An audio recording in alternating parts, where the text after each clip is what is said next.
Hello everyone and welcome back to my channel Edmond Mindaros at another Lazada Pashcash Loan Payment Update tutorial. Ang pag-uusapan natin at i-guide ko kayo on how to repay Lazada Pashcash loan using GCash. So ilalagay ko sa description box ang iba pang tutorial regarding sa Pashcash loan. So sa mga bago lang na gumagamit ng Lazada Pashcash loan at hindi pa kabisado kung paano magbayad ng repayment ng loan, and then ang video ito ay para sa'yo. Kaya stay tuned ka lang at start na natin. So ang next step ay kailangan mo lang i-open ang yung Lazada applications, then click mo lang yan. At kapag na-open mo na, so dito lang sa baba ay kailangan mo lang select dito yung account and then click. So dito lang sa ating Lazada homepage profile, so ang next step ay kailangan mo lang mag-scroll down. At dito lang sa My Lazada Wallet and then select mo lang dito yung Pashcash Credit.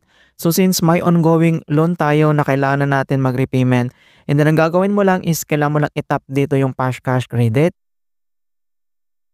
And madadirect na tayo dito sa Pashcash. Ito yung available credit natin and then yung use credit natin.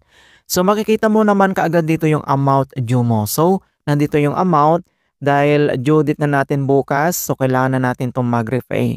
So, pwede mo naman i-view dito yung loans and repayments mo. So, click mo lang yung arrow na yan dito sa my section na yan. Pag click mo ganon, ay makikita mo kaagad din yung loan history mo and then yung repayment. Same naman dito sa repayment plan, yung nakuha mong installment.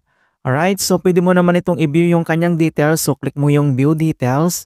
And then makikita mo naman dito yung due date, yung principal amount, and interest amount. Alright, so ang next step, so, dito lang sa my right side corner, so makikita mo dito yung repay. Okay? So, click mo lang yung repay. And dito sa Pashcash repayment, so ito yung amount na babayaran natin. So, automatic naman na nandito na yung amount to repay. And then, next step, dito lang sa baba mga kaibigan, makikita mo dito yung continue and then click mo lang. And dito sa kanyang select payment method, so may mga other option payment method naman dito na pwede nating i-select. Like yung Lazada Wallet, pwede mong gamitin din yung Maya, and then yung QRPH. So mayroon ditong credit debit card, mga kaibigan. And kaso nga lang grayed out po yung credit and debit cards. So ang available lang dito is yung Maya, and then yung Lazada Wallet, and then yung GCash. So since nakalink na dito yung ating GCash, so automatic na po yan. So i-select mo lang dito yung GCash mga kaibigan. Alright, so dito sa baba ay makita mo na dito yung Pay Now. So kailangan mo lang i-click yan. Ayan, so payment success.